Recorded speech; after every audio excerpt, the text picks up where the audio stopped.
So, yes, I think we'll start before Chairman McCall.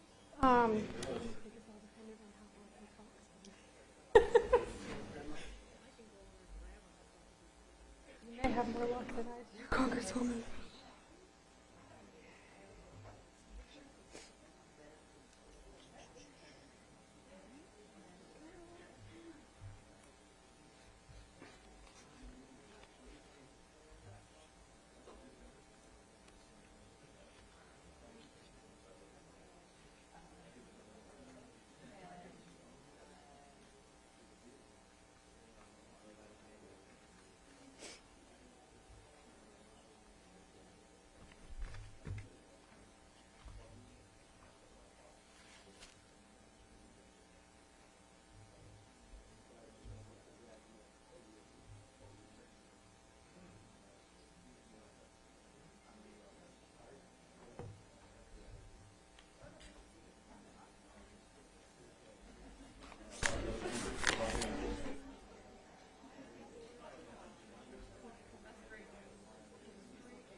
Yeah, where's Dean?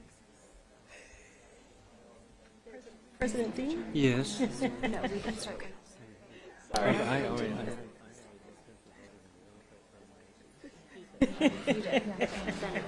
Sorry, I didn't mean to make it. So you're here, and then so here you go. Here's your procedural remarks, and then your. Okay, good, thank you. Ready? Questions? Yeah. All good. Okay, now who is that? Huh?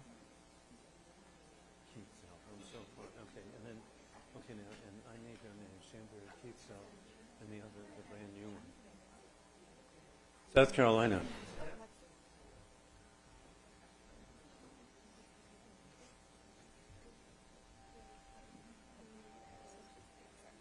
Okay, in the States.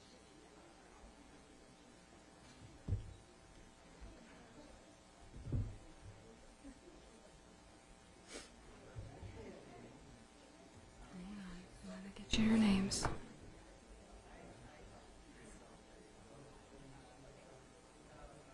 Jim Baird, Indiana.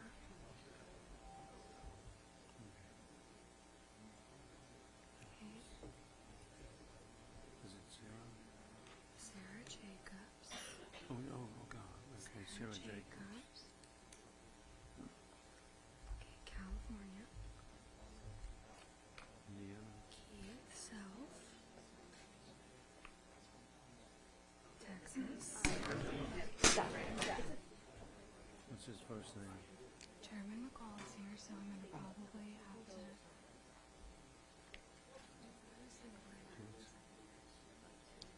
What's Amos' first name? It's Gabe Amo, A-M-O, and he's from Rhode Island. Yep, there you go.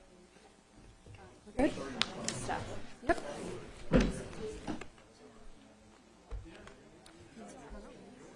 Yes, ma'am. Okay. Well, if he wants. Okay. We can make that just up there. Yep. So you can see it. Okay. Get started as soon as Chairman McCall says. Okay. And then, so he's here. I expect this to be live and attended if people come in and out. So just make sure, if you do want to call everybody intentionally, make sure you're seeing who's in the room.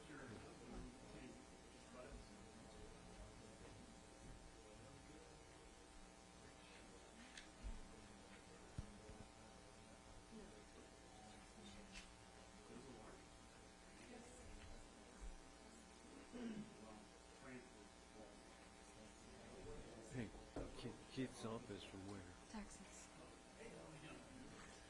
So the only time those other members, only you, Kathy, and McCall will speak for an opener, okay?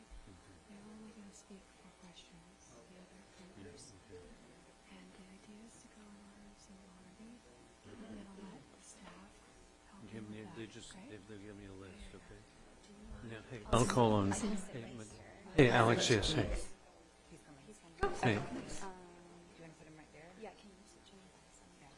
I'm just going to Alex. sit right here, No, and no, I'm going to please. tell you who's... No, hey, that was it, please. Meeks is coming too, so Oh, my God. we're speaking with you, McCall, Community. Okay, go, I recognize. Okay, I recognize Chairman McCall, so Gabriella said to do that. Speak, and then you'll speak, and then Ms. Manning, and then Mr. McCall. Okay, please. Okay. No, it's right here.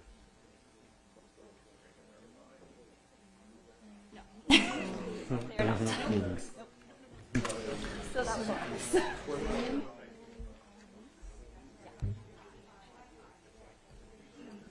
I'll do this for you, sir. Yeah. Yes. So Greg meets to speak after Mike, right? Yeah. Yes, so it'll go back and forth. So you, Manning, McCall, and Meeks. Yes. Okay, we're gonna step away from that.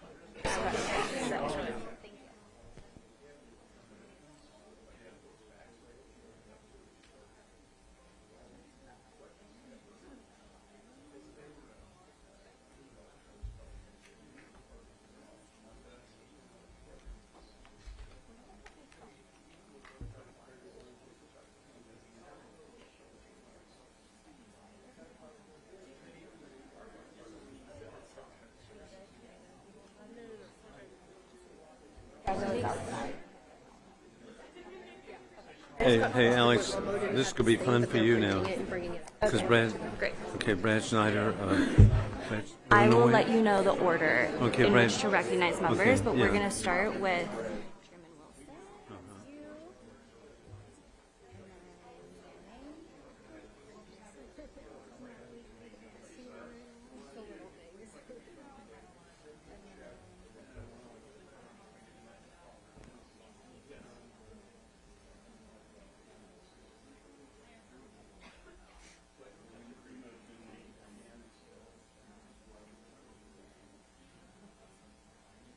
We're going to start with these four.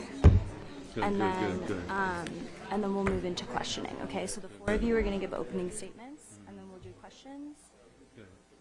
Perfect. Hey, but keep punching me. I will. I got you. I'll keep you on track, sir. Yes, the family's walls. Okay. No one else is giving openers besides the four. It tastes good.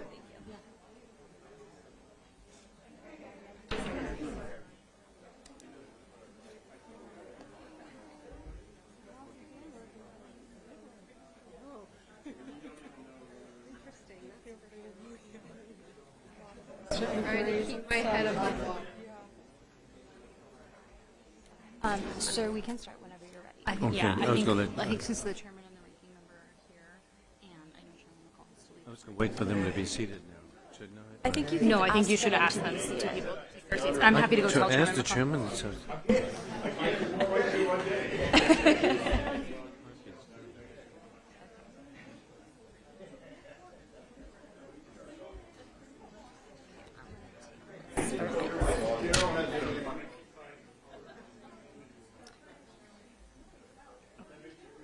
You've got your opening statement, and then we'll go. Here, wait. Let me just grab this and write in who's going to go first. Long time no see.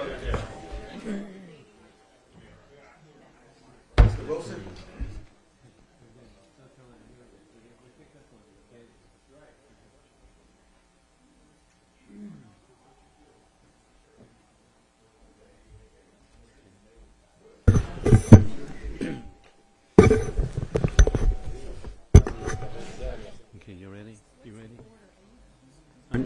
Okay.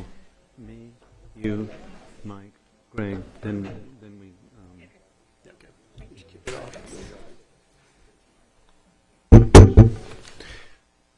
Ladies and gentlemen, friends of civilization, I'm grateful to welcome you today to today's roundtable. I want to thank the families, the very brave and courageous families who are with us today to discuss the hostages that have been kidnapped by Hamas, the puppets of Iran.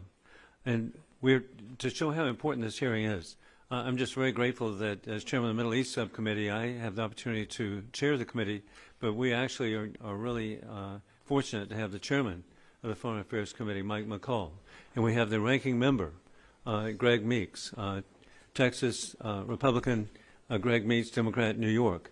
And then it's also significant that we actually have a congressmember brand new and all the way from Rhode Island. So Gabe Amo, thank you for being here. And so we're very fortunate to have so many people. And then before I begin, I also want to let everyone know that we've got virtually a full house of members of Congress, very distinguished people like Keith Self from New York, Texas. But we also have, I'm grateful, Congresswoman Eliana Ross-Lehtinen, who is visiting. She is the former chairman of the Foreign Affairs Committee. And Congresswoman Lehtinen, thank you for being here. And she's, she being a Cuban American herself, she understands the challenges of freedom and never to give up. With that in mind, I will recognize myself for an opening statement, and then we'll have a statement by Congresswoman Kathy Manning of North Carolina, and then our chairman, Mike McCall, will make an opening statement, and then we will proceed with Congressman Greg Meeks, and then we will proceed further. With that, ladies and gentlemen and friends of Israel, thank you for joining us today for this sobering conversation following the horrific attack, invasion by the puppets of Iran, the Hamas terrorists, on October 7th. We appreciate the host families of Abigail Eden, Itali Kin, and Omar Noota and Eden Alexander, who were taken hostage, being kidnapped by Hamas terrorists. First, we're overjoyed that the 4-year-old Abigail Eden, whose parents were mercilessly murdered by the Hamas terrorists, has been released. We thank the family members of these hostages who are here today to speak about the nightmare their families are enduring as they fight for the release of their loved ones. On October 7th, the world witnessed and Israel experienced the deadliest mass murder of Jews since the Holocaust. Iranian puppet Hamas terrorists not only killed Israeli civilians, but Americans and citizens from Ireland to Germany to Russia to Thailand to Argentina have been murdered or kidnapped.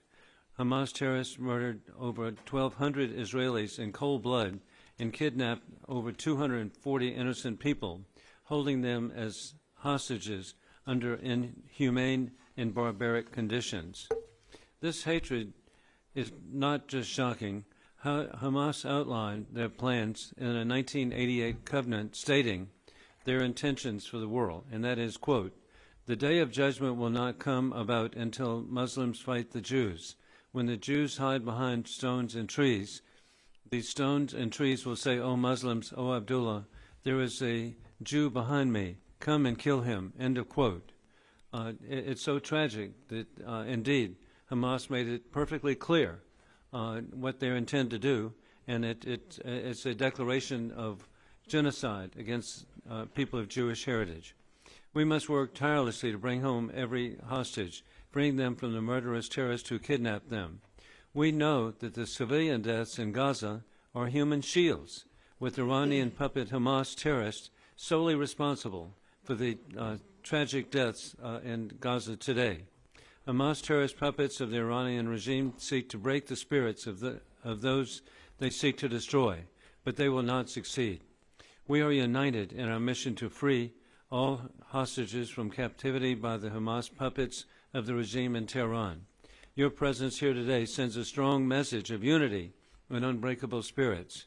I visited with Prime Minister Benjamin Netanyahu in Jerusalem in August to reassure the people of Israel of American support in face of the Iranian regime. Today, we are joined by Ronen and Nora Neotra, the parents of the hostage Omar Neotra, an Israeli Defense Force soldier being held hostage by Hamas. Omar is 22 years old, from Plainview, New York. As a dual Israeli-U.S. citizen, he is serving in the IDF when he was captured. Omar had deferred his admission to Binghamton University in New York to serve in the IDF. We're also joined by Ruby Ken, the father of Itai Ken, who is also an IDF soldier who has been held hostage by Hamas. Itai was a 19-year-old American citizen who was kidnapped from his base next to the Nakela near the border of Gaza on October 7th. Itai was on active duty as part of a tank unit when he was kidnapped by Hamas. Ruby, sadly, has not received the proof of life for his son, Itai, and the International Red Cross is not able to provide medical attention to him. And for those of you who have members in the military, my oldest son served in Iraq, my second served in Baghdad as a Navy doctor, my third son served in Egypt with Bright Star, my fourth son served for a year in Afghanistan, so I especially identify the horror of what you're addressing. Finally, we're joined by Liz Hirsch Naftali, the great aunt of 4-year-old Abigail Eden, who was fortunately released by Hamas on Sunday, November 26. Liz was in Israel on October 7th when Abigail was brutally kidnapped by Hamas after they mercilessly murdered both of her parents on October 7th in their home at the Kfar Island kibbutz. Abigail was in her father's arms when he was shot and killed by the Hamas terrorist and taken hostage at just 3 years old of age. She turned 4 while in terrorist captivity. Again, I, along with the American people, share in our gratitude that your grandniece was released over the weekend after 50 days of captivity, and we are grateful that she is once again with the family.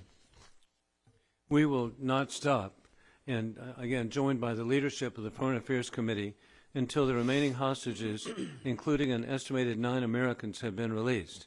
We appreciate the opportunity to hear your stories as we work together in support of your families and to fight for the release of your loved ones and all who are being held by the Iranian puppets of Hamas. With that, I now proceed and recognize Congresswoman Kathy Manning from North Carolina. Thank you to my dear friend, Chairman Joe Wilson, for organizing this roundtable, and thank you to the families for being here. We can only imagine what you're going through, but we are so deeply grateful that you have come time and time again to share your stories with us. On October 7th, we woke in horror to Hamas's brutal and despicable terrorist attacks, firing rockets at innocent civilians, storming the border by air, land, and sea, invading Israel with a specific purpose of killing civilians and capturing civilians. They went house to house, murdering babies, executing parents in front of their children, massacring more than 250 young people at a music festival.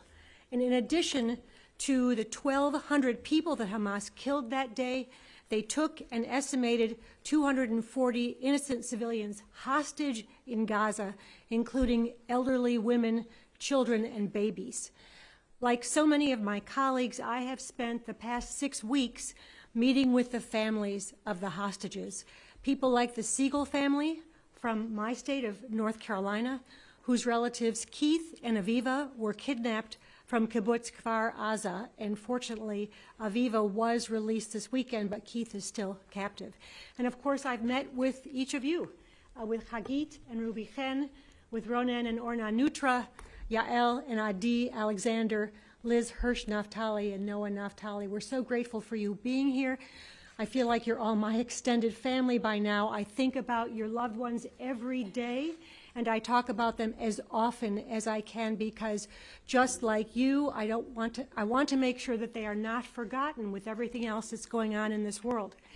And just like the stories of Holocaust survivors, each one of your stories is unique. Each story is heartbreaking because each of the hostages have loving family members whose lives have been torn apart, who are living with the agony of not knowing what has become of their loved ones. Are they okay? Are they healthy? Are they injured? Are they alive? And will you ever see them again? I have heard stories that have brought me to tears, stories that haunt my dreams, that should make all of us redouble our efforts to bring those hostages home.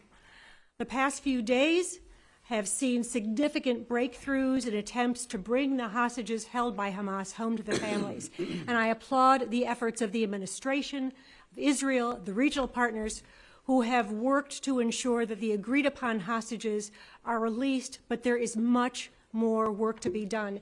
And Liz, we're so happy that Abigail is brought home, but I just want to say to those of you who have been happy with the other hostage families, you've watched their families reunited, I know how hard it must be for you to wait and watch, knowing that your loved ones are still in places unknown and conditions unknown, and we pray for you and we'll be waiting to greet you with them someday in the future. Just yesterday, I was proud to help lead the debate on the House floor on a bipartisan resolution that we passed unanimously, demanding the release of the hostages. Today is an important opportunity for all our members to hear these stories and to redouble our efforts to do everything we possibly can to push for the remaining hostages, every single one of them, to be released, and for the International Committee of the Red Cross to be admitted to visit the hostages.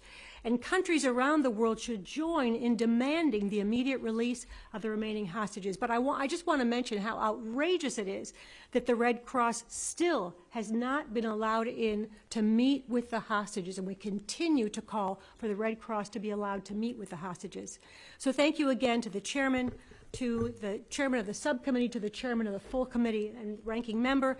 Thank you to all of our colleagues for being here. We look forward to hearing from these families, but most of all, we look forward to bringing all the hostages home. And thank you very much, Congresswoman Kathy Manning of North Carolina. And this is, you're seeing actual proof of Republicans and Democrats working together, united, on behalf of the people of Israel and on behalf of the kidnapped hostages. We now proceed to the chairman of the Foreign Affairs Committee, Mike McCall of Texas. Thank you, Chairman Wilson and Ranking Member Manning. Let me welcome you under such horrific circumstances. We stand united with you as Americans on this committee. We put our partisanship aside. We always say it stops at the water's edge. I can't help but feel the grief having traveled to Israel, but my father was a bombardier in World War II, and he bombed the Nazis. And they destroyed the Nazis. And then we uncovered the death camps. And we always say never again. Never again. And here we are in this century, in this time, with the largest slaughtering of Jews since the Holocaust. I never thought I'd see it in my lifetime. My father saw it, but I never thought I'd see it. Their covenant from the river to the sea, that we will obliterate the state of Israel, really says it all. The Hamas leader, who was a prisoner himself, who was released, said, I will continue to invade and slaughter Jews again and again until we win. Well, the United States is standing up to this. And I will say, I'm proud of this administration for standing with Israel, because we are Americans first. And we need to bring more of our American hostages home. We've only brought one home. I credit the administration, leaders in Congress. I thank you to countries like Qatar, but we have to get our American citizens home into safety. The ranking member and I had the honor to travel to Israel about a week ago, and we met with Prime Minister Netanyahu, and we saw the horrific Hamas video. Chilling. I've never seen the Prime Minister, who's a very stoic, strong man, driven to tears, watching his own people being killed in such a horrific manner, and the rapes and the beheadings and the slaughter of innocent Jewish people. He will not rest until they are eradicated. Not just for the Jewish people, but for the Palestinians. Because only until we can free them from the Palestinians are the Jewish people going to be free from terrorism. And only until then can we have peace in the Middle East, true peace. And I think that is what the result of this horrific act was.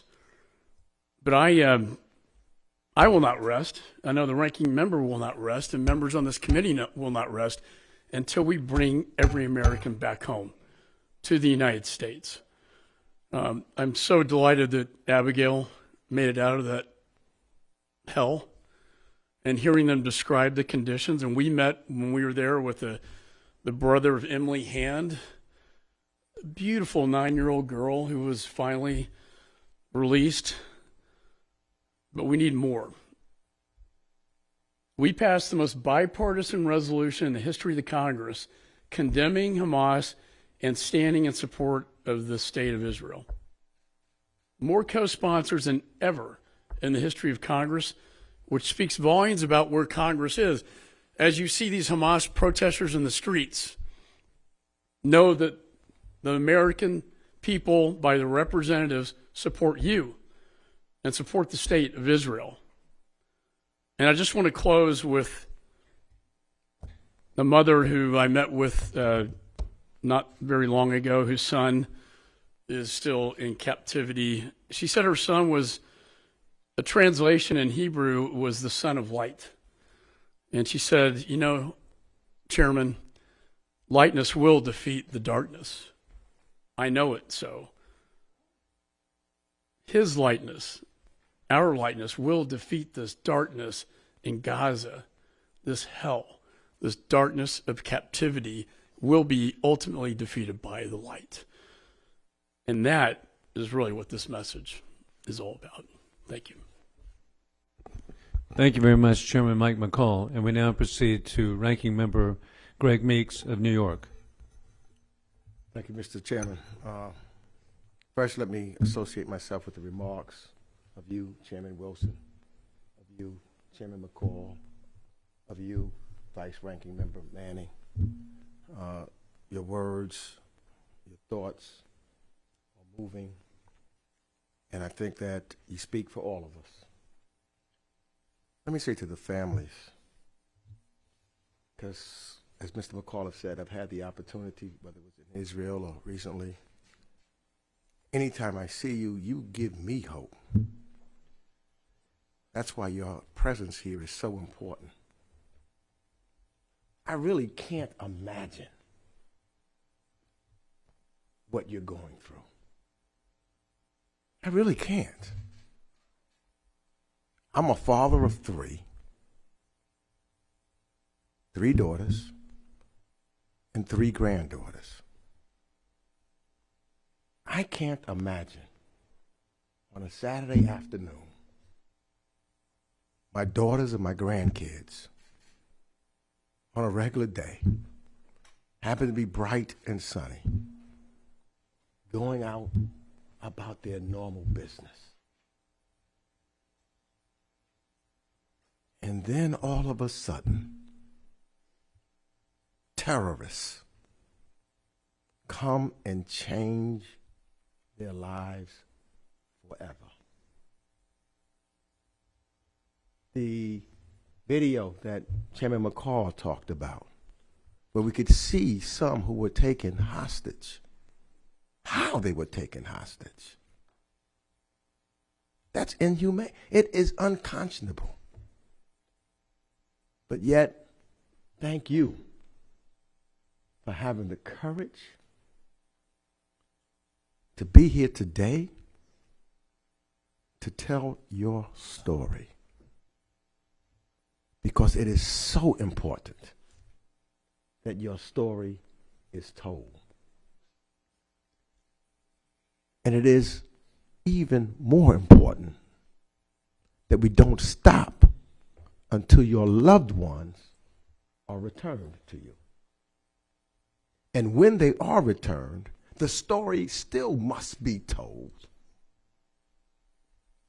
so that generations yet unborn understands what took place. They have to know the inhumanity and the insaneness of terrorists and terrorism.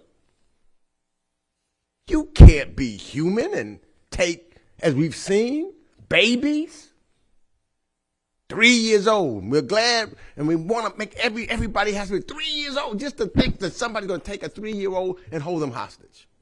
Seniors, disabled, mothers, fathers. But you're here. Thank you. Thank you for being willing to hear, because it is so important for every member of Congress to know, every American to know, every human being to know. Because to know and to put ourselves, or to even imagine, which I can't as a father. I just can't. I don't know how you do it. But I thank you for doing it. I really do. Because we've got to feel the human touch is what you're providing in your grief and in your hope. Because hope is a part of this also, which, it's easy to lose hope. But you have shown you have not given up hope. And we know that there's been some 81 hostages returned. And as I think Representative Manning said, it's hard for those who have not been. But you continue to give hope to us. And what that does do for members of Congress, it makes it so that we will not relent. We will not stop.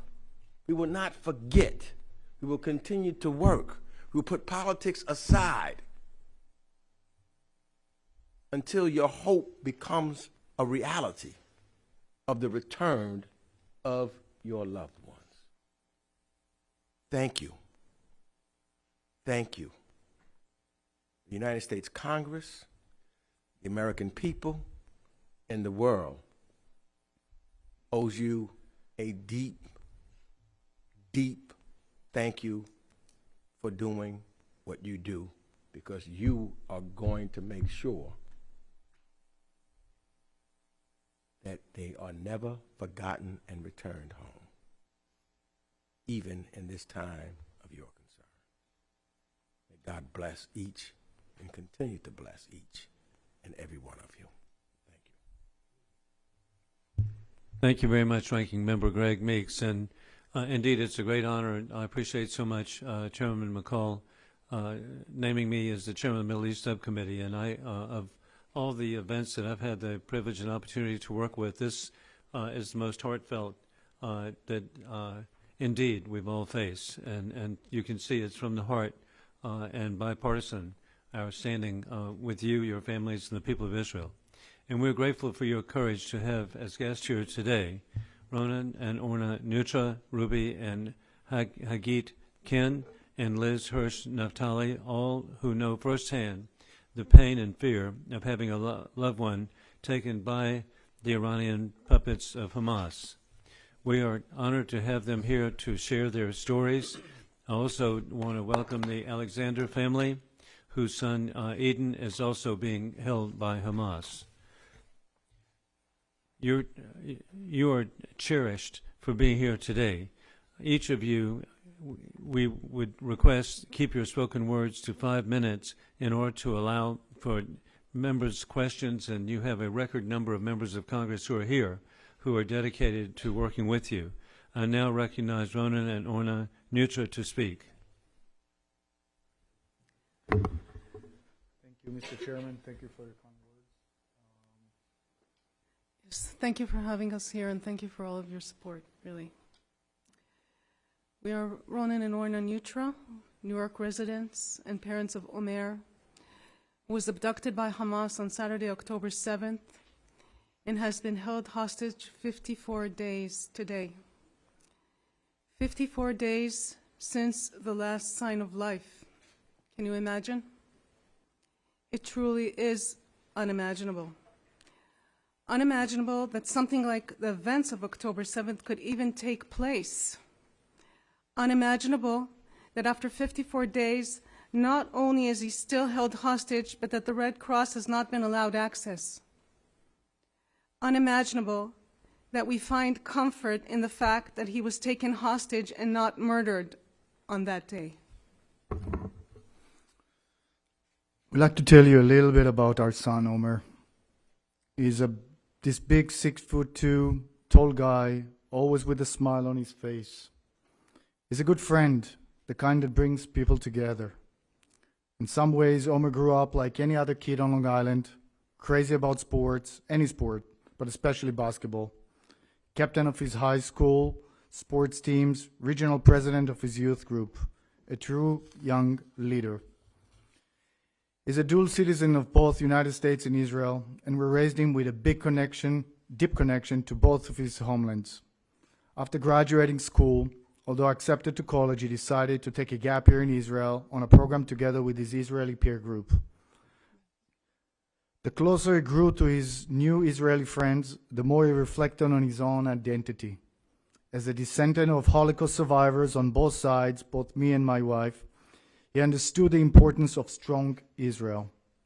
So he made a decision to volunteer and join his new friends and serve in the IDF to protect the Jewish land. He was drafted as a lone soldier in the Armed Corps, and in his most recent position he was stationed just on the post on the border with Gaza, as a tank commander and as an officer.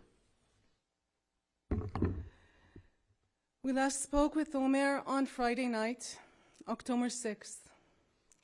In our last conversation, he indicated that he was looking forward to a quiet and peaceful weekend after a really stressful month protecting the border. We all know what happened only a few hours later. He was protecting people when he was taken by Hamas.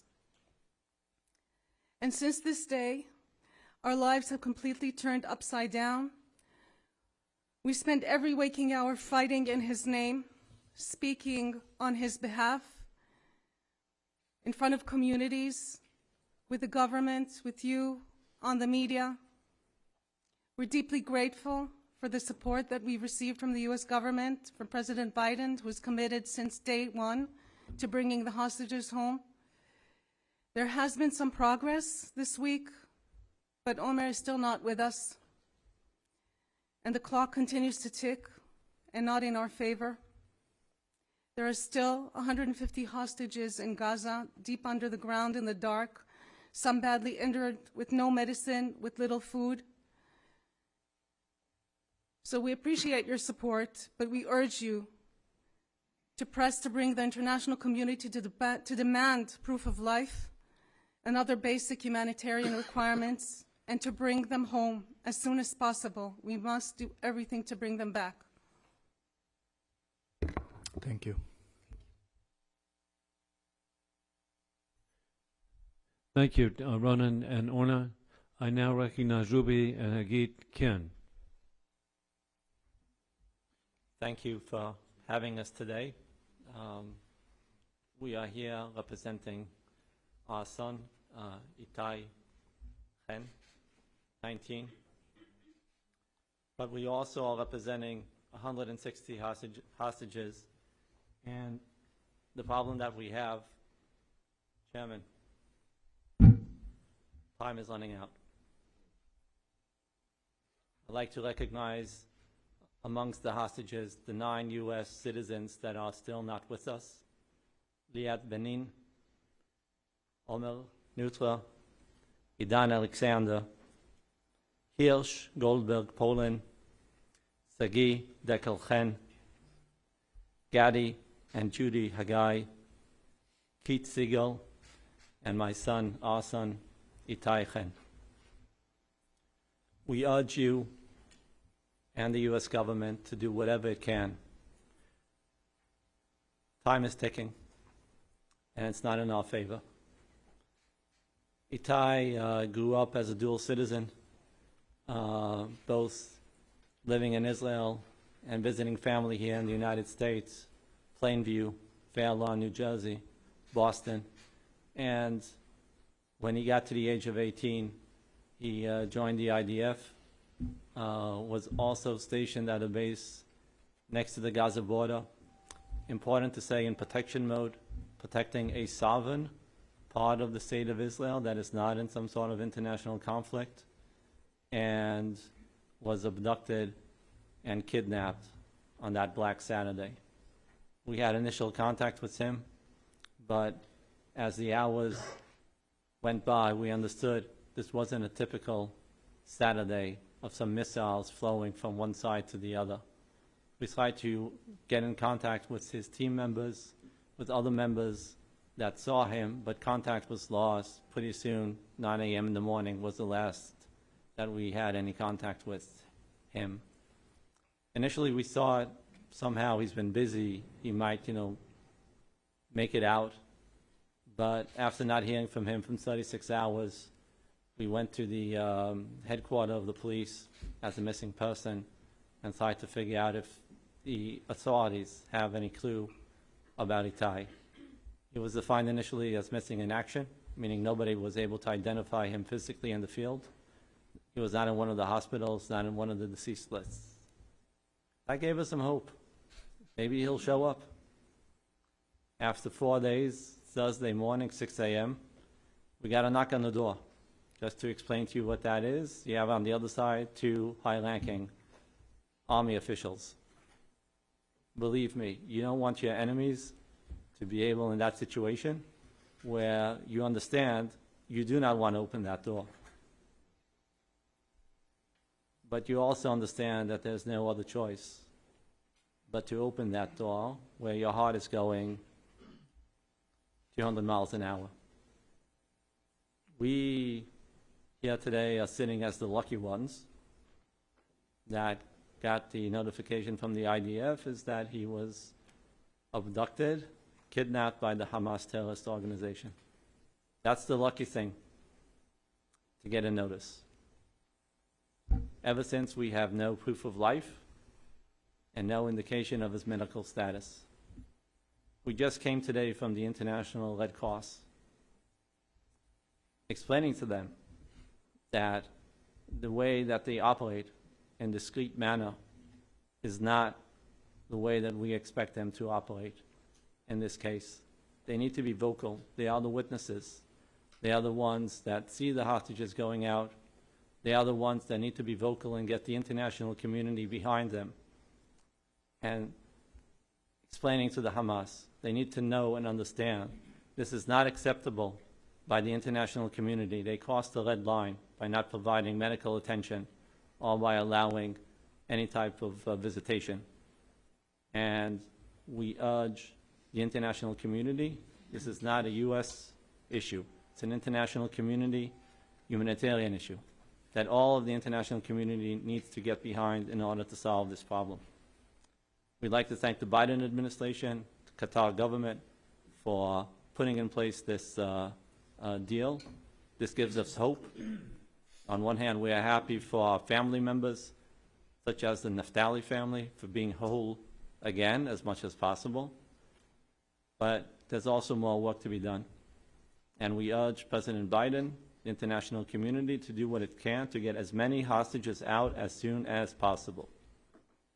The interdiction of the Hamas, that could wait for another day, for another hour. First, hostages out, then we deal with Hamas. And it's an important distinction that we, the families, want to convey here as well. To summarize, we live in a different universe than you do. It's difficult to explain, but all of us now are family members to this different universe that we live in. And we need you to do whatever you can. Holiday season is here. Unfortunately, we celebrated Thanksgiving with an empty chair in our table. We want to be whole again with our families. God bless America. God bless you. And hopefully we could be whole again and go back to our previous lives. Thank you. Thank you very much, Ruby and Hagit. We now recognize Liz Hirsch-Naftali.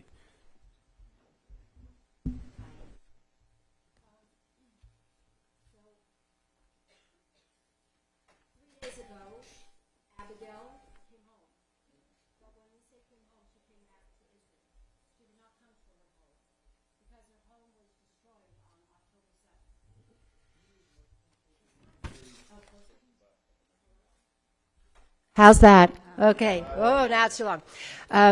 So Abigail came home 3 days ago, but Abigail did not come home to her house.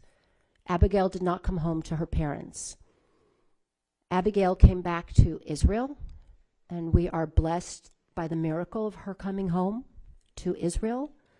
But when she got home, her parents, who were both murdered on October 7th by Hamas terrorists, were not there to greet her. On October 7th, her mother was gunned down by Hamas terrorists in their home. Her brother, Michael, her sister, Amalia, were both there. They went outside where their father, Roe, was with Abigail, who was 3. They started to run. A Hamas terrorist gunned him down and killed him. And he fell on Abigail, covering her. The 6 and 10-year-old ran. They thought Abigail also had been murdered. They locked themselves in a closet for 14 hours. Those 14 hours, we had 2 people reporting to us. They were a 6 and 10-year-old about what happened on the kibbutz that day. Their grandmother, who was also from this kibbutz Kfar Aza, was in Bulgaria on a trip with the kibbutz. She called her grandchildren, a 6 and a 10-year-old, in a closet. It was dark. And she said, "Why is it dark?" Because she knew it was daytime. And it was a beautiful day. And they said, "Because there are Hamas terrorists here and they have just killed our parents and Abigail." She made them get out of the closet to show her from thousands of miles away the body of her daughter killed. Then they locked themselves in where they stayed for 14 hours until they were able to be secured with other relatives on the kibbutz, where most people stayed for over 30 hours before they could actually be taken from this kibbutz because there was so many terrorists. Abigail managed to crawl out from under her father's body, but we did not learn this for 3 days because there was no opportunity for us to understand. She crawled out from underneath her father's body with this blood all over her and went to a neighbor who she knew. The youngest child in this family had gone goes to Gone with her to nursery school. They took her in, they locked her in the safe room, this mother and her 3 children, and the father, he went outside to protect the kibbutz. He was injured and did not come back. What we learned a few days later was that a witness had seen a mother and children being taken from the kibbutz by Hamas terrorists. That was it.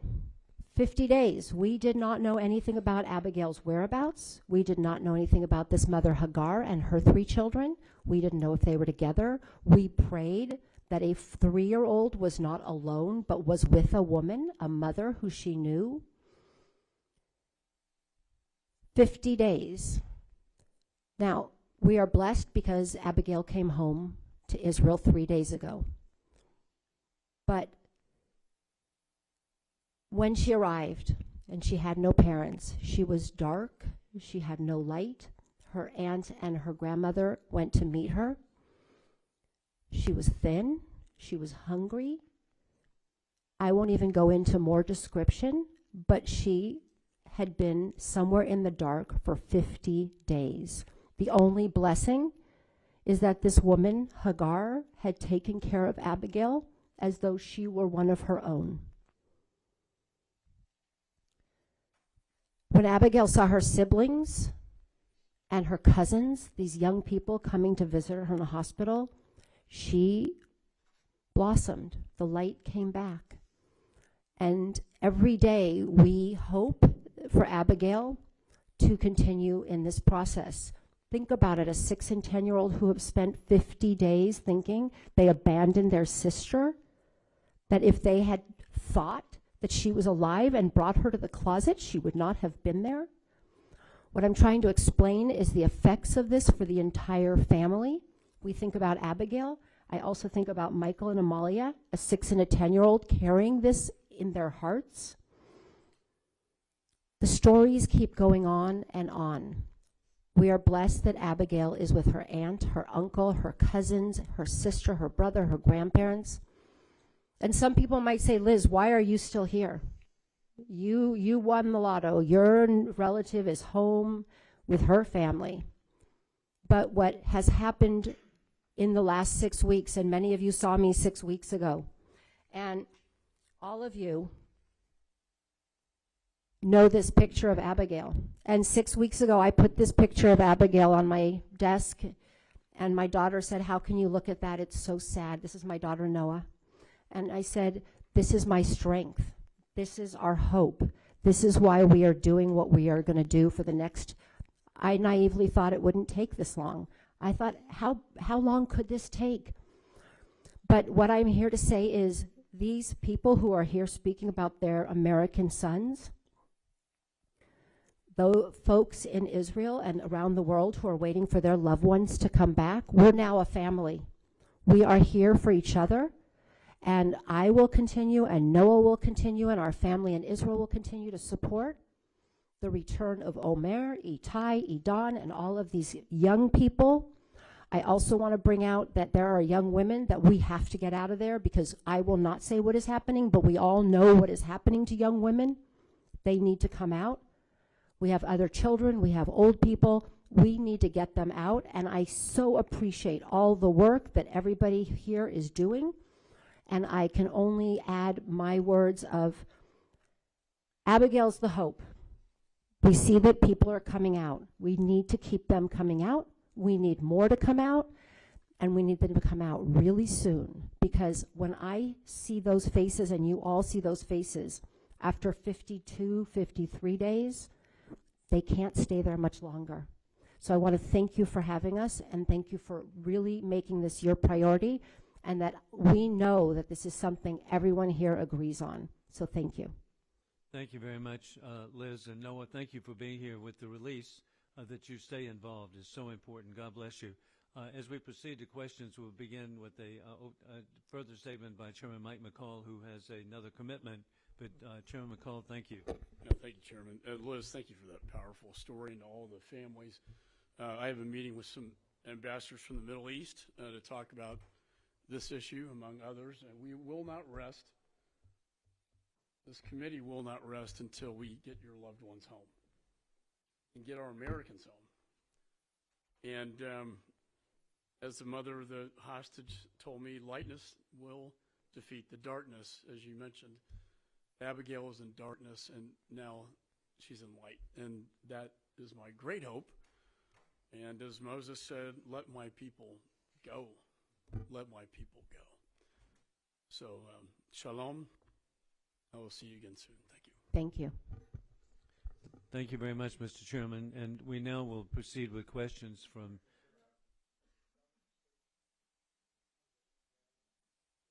and we'll be proceeding with questions from the members who are here. It's so impressive. And now, if Adi would like to say something, please. Chairman Wilson, thank you for having us here. Just want to say a few words about our son. He grew up in Maryland, actually. We kind of locals. All my kids grew up in the States, and he graduated high school last year, 19 years old. Decided to volunteer to the IDF to do a noble thing, actually, to protect the residential areas, to protect the kibbutz. And his base was bombarded. He was attacked. He was surrounded by 20 terrorists. He tried to conduct the long-range fight with them, but there was too many. And ironic thing that the name of the base is White House.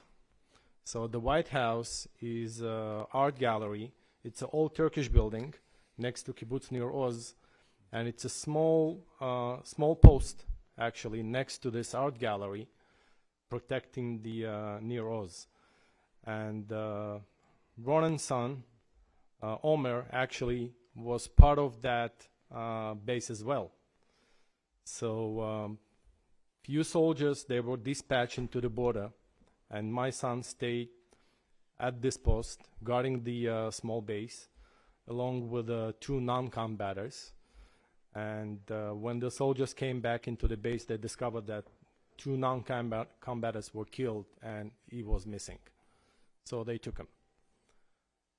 So that's basically our story of what happened on October 7th. Thank you very much. And Yael, would you like to comment yourself?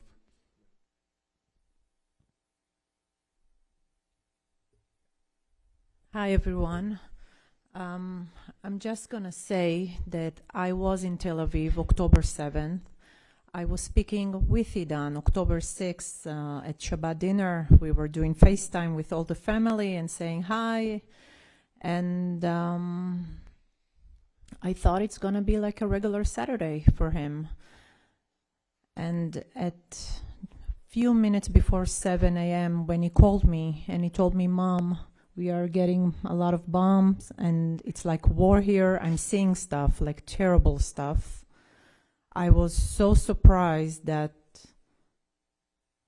something like that could happen, you know. Everything seems like fine, you know. I'm thankful that I spoke with him before they took him. And that's it. I'm just hoping that he will come home to us. And yeah. Thank you.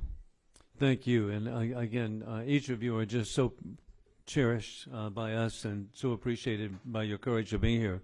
We will now be proceeding with questions. And in lieu of questions for myself, just a statement, then I'll give more time to our colleagues who are here. But I want to, and we'll begin with Councilwoman Manning in a second. But I want to point out that I believe that indeed Chairman Mike McCall was correct.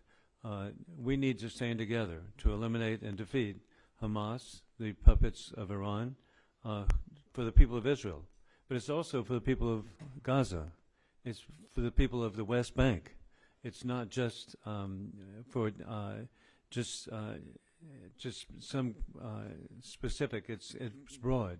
We know it's for the people of the United States. It's people for across Europe, Asia, and South America who've been kidnapped and are being held. And indeed, the Kin family is correct. It's an international community is what's being faced and being challenged. And to me, sadly, the world is in a conflict we didn't choose, and it's a conflict between dictators, rule of gun, invading democracies with rule of law. It began on February 24, 2022, with the invasion of Ukraine by war criminal Putin, and then it proceeded to October 7th with the invasion of Israel, ironically, on Putin's birthday. And we've just got to take this so seriously that indeed, in Iran, they chant, sadly, for the people of the world, but it is very clear, and it's death to America, death to Israel. And I was just last week in Yerevan, Armenia, meeting with the Organization of Security and Cooperation in Europe, and I was explained to, we had delegations from 50 countries, that it may be Israel and America now, but it's them ultimately. It's the world, international community. So we must be together. And that's why it's so inspiring to see Democrats and Republicans working together, because we do understand this, and I now refer to Congresswoman Kathy Manning of North Carolina. Thank you, Mr. Chairman. I just want to point out something that has become apparent as we have listened to each of you tell your story, and that is that none of your sons had to be there. All of your sons were Americans who could have chosen to stay in their safe, comfortable homes right here in America. But they know the story of the Jewish people. They know that our 2,000-year history has made it so critically important that we have one country in the world that will always take in Jews when they are persecuted in times of stress. And I think it's particularly important to note that each of your sons chose to do their part to secure a Jewish homeland at a time when we have rising anti-Semitism, when we have anti-Semitism around the globe and anti-Semitism in this country, unlike anything we have ever seen before. And since October 7th, prior to October 7th, our anti-Semitism in this country was at a crisis level. Since October 7th, we have seen anti-Semitic violent incidents rise by 400%, and we are now at a catastrophe. So I just want to mention how grateful I am to each of your sons that they chose to take this noble route to secure a Jewish homeland, so that Jews will have someplace, a safe haven to protect them, no matter what happens in the future. The only question I have to ask you is, what more can we be doing? What more can the Israeli government be doing to make sure that we achieve our goal, which is to bring back all of the hostages safely? It's a tough question because we feel like we're doing everything we can, but if there are things you are asking us to do, please tell us. So as I said, we came from the International Red Cross. Keep the pressure on them. They need to be vocal and say to everybody what is happening. That is A. B, also the people of the United States need also to convey the message to the government of Israel that they believe, U.S. people believe, that this is the #1 topic on the agenda for them as well, and to keep the Israeli government focused on this topic, release of hostages before anything else.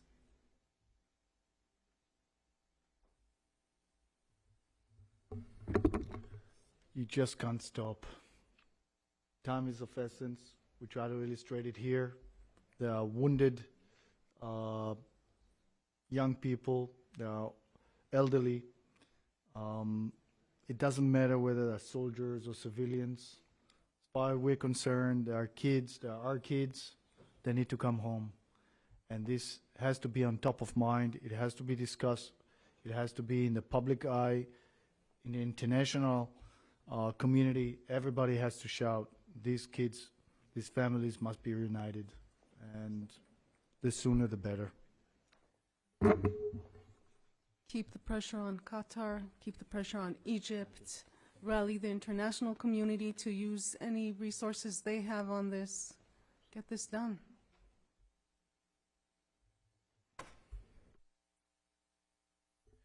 Thank you, Congresswoman Manning. And we now proceed to Congressman Darrell Issa of California. Thank you, Mr. Chairman. One of the advantages of my age is that when someone says never again and never remember and never forget, I think to October 7th as the 50 years since the sneak attack in the Yom Kippur War.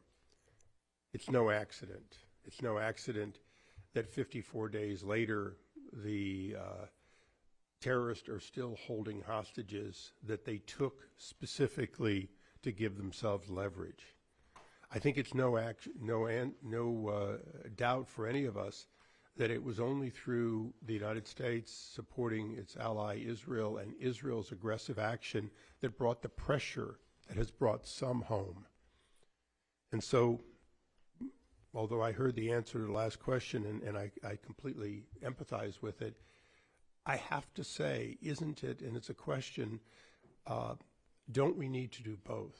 Don't we need to continue our unity and our pressure and a willingness to fight as though there is no negotiation and negotiate as if there is no fighting if we're going to secure the release of these hostages alive and ultimately bring a peace to Israel, a peace that Egypt, Jordan, Sudan, Bahrain, Morocco, and UAE have signed, and Saudi Arabia was negotiating, that the Iranian terrorist backing Hamas want to derail.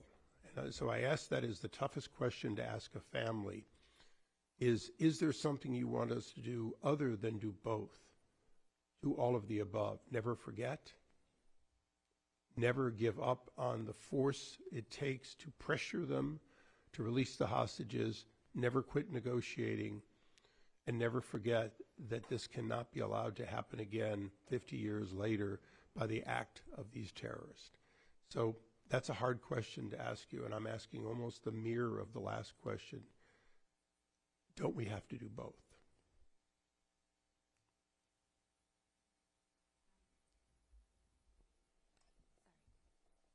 I just want to humbly remind everyone here that we're not politicians or military strategists, and we really trust you to get that work done. All we can do is continue to tell our stories and continue to carry this pain and ask you to keep doing everything you're doing. Thank you.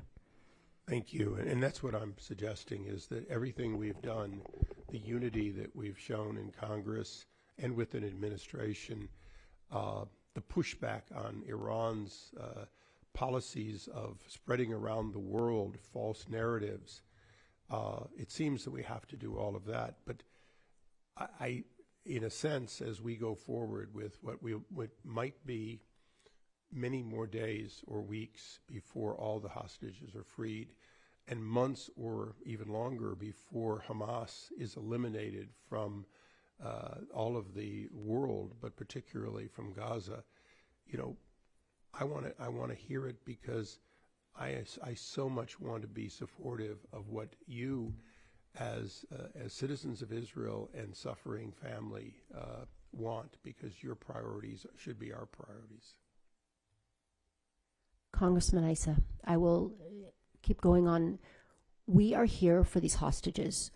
That should be everyone's priority. And I have spent 6 weeks coming to the Hill and speaking with people, leaders on both sides, people who unanimously say the number one priority is to release these hostages. The people here today are also Americans. So they come to you as American parents of Americans. They come to you as supporters and parents of Israelis. But the one thing that we have all understood is that we can't answer your question how we want to, in the sense that we individually can, but we are here representing hostages. We are representing lives, and we don't have the answers. But what we're here to do is tell the stories and have you continue to tell these stories, please, and bring us back until they are home so that no one is resting, which we don't think anyone is. But when you ask that question, we all are fixers, but we can't fix this. But what we're all here is these people, because they are the parents, their sons, who could be my son, are somewhere in the dark in Gaza. So what I think is the guiding light here is that we need to get these hostages out. We need to bring these people home to their loved ones. And I actually believe that that is the way we move forward in the region. That is the way we move forward in terms of how we treat each other. But until these hostages come back, all the other conversations that you all need to have, we can't join them. And I thank you for your leadership. And I thank you, but we implore you to keep that pressure going so that their sons, who could be my son, will be home really soon. Then I will, in the alternative, give you my pledge that I, as one member of Congress, will push to make sure that the Congress never quits until every hostage is returned home. Thank you for your stories. Thank you very much, Congressman Issa, and I want to commend Congressman Issa. His heritage is from the Middle East, and I still cherish going on my first Codel throughout the Persian Gulf states and Arab countries, where I found out, despite the media coverage, that people didn't want to live in the 14th century. They were doing quite well with skyscrapers in the 21st century. And so that's the civilization we want to see in the Middle East. So thank you. We will now conclude, actually, with Congressman Snyder due to time constraints, and then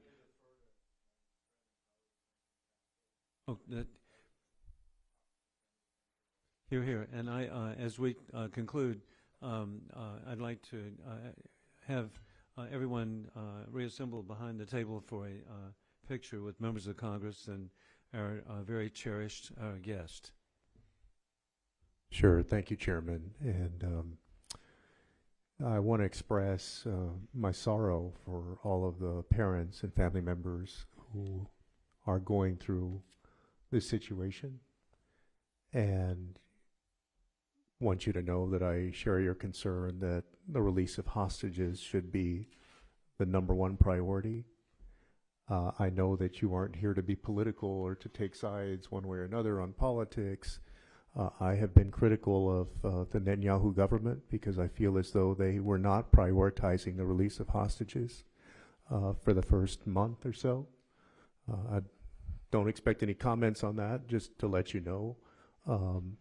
I am on the Foreign Affairs Committee, but not on this subcommittee, but wanted to come here because, first, to pay my respects and to let you know the entire Congress has the hostages on their minds, but also to let you know that we're going to stay on, and that we have, all of us unanimously, I believe, called for the release of hostages and demanded that Hamas release the hostages. I yield back, Chairman. Thank you very much, Congressman Castro. And again, we're just so grateful for your courage being here. And we want to thank the valued guests who are here. I want to thank the members of Congress who are here. You can see it's heartfelt by Republicans and Democrats to stand with you and stand for the release of the hostages kidnapped so mercilessly. As we now proceed, we are conclude.